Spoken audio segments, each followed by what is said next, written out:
Kannur baby memorial ഹോസ്പിറ്റലിലെ cardiac കെയറിലെ ഏറ്റവും പുതിയ മുന്നേറ്റങ്ങളെക്കുറിച്ച് ചർച്ച നടത്തുന്നതിനായി back to basic cardiology update 2025 സമ്മേളനം സംഘടിപ്പിച്ചു. CME സമ്മേളനത്തിന് chief senior consultant doctor Deepak Raju നേതൃത്വം നൽകി. CEO നിരൂപ് മുണ്ടയാടൻ ഉദ്ഘാടനം നിർവഹിച്ചു. കാർഡിയാക് കെയറിലെ ഏറ്റവും പുതിയ മുന്നേറ്റങ്ങളെക്കുറിച്ച് ചർച്ച ചെയ്യുന്നതിനായി പ്രമുഖ വിദഗ്ധരെയും മെഡിക്കൽ പ്രൊഫഷണലുകളെയും ഉൾപ്പെടുത്തിയാണ് സമ്മേളനം നടന്നത്.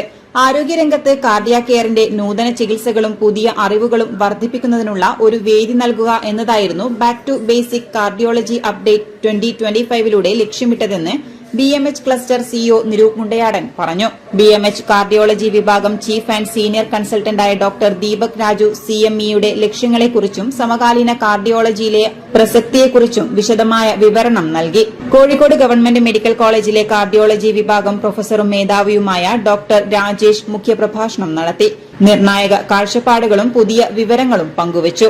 ഇലക്ട്രോഫിസിയോളജിസ്റ്റ് senior consultant doctor Vivek Pillai, interventional cardiologist consultant doctor Jasim Muhammad, cardio thoracic and vascular surgery consultant doctor Jithin Shankar paediatric interventional cardiologist consultant doctor Mirza Muhammad Kamran എന്നിവരുൾപ്പെടെ വിദഗ്ധരുടെ ഒരു സംഘം CMEയിലെ ഫാക്കൽറ്റികളായി ഉണ്ടായിരുന്നു. ഈ വിദഗ്ധർ വിവിധ വിഷയങ്ങൾ അവതരിപ്പിക്കുകയും നൂതന കാർഡിയാക് കെയറിന്റെ വിവിധ വശങ്ങളെക്കുറിച്ച് വിലപ്പെട്ട വിവരങ്ങൾ പങ്കുവയ്ക്കുകയും ചെയ്തു. സംസ്ഥാനത്തിന്റെ വിവിധ ഭാഗങ്ങളിൽ നിന്നുള്ള ഡോക്ടർമാർ പങ്കെടുത്തു. സമ്മേളനം തുടർ മെഡിക്കൽ വിദ്യാഭ്യാസത്തിന് BMHന്റെ സംഭാവനയെ ഊട്ടിയുറപ്പിക്കുക കൂടിയാണ് ചെയ്തത്. City news, Kannur.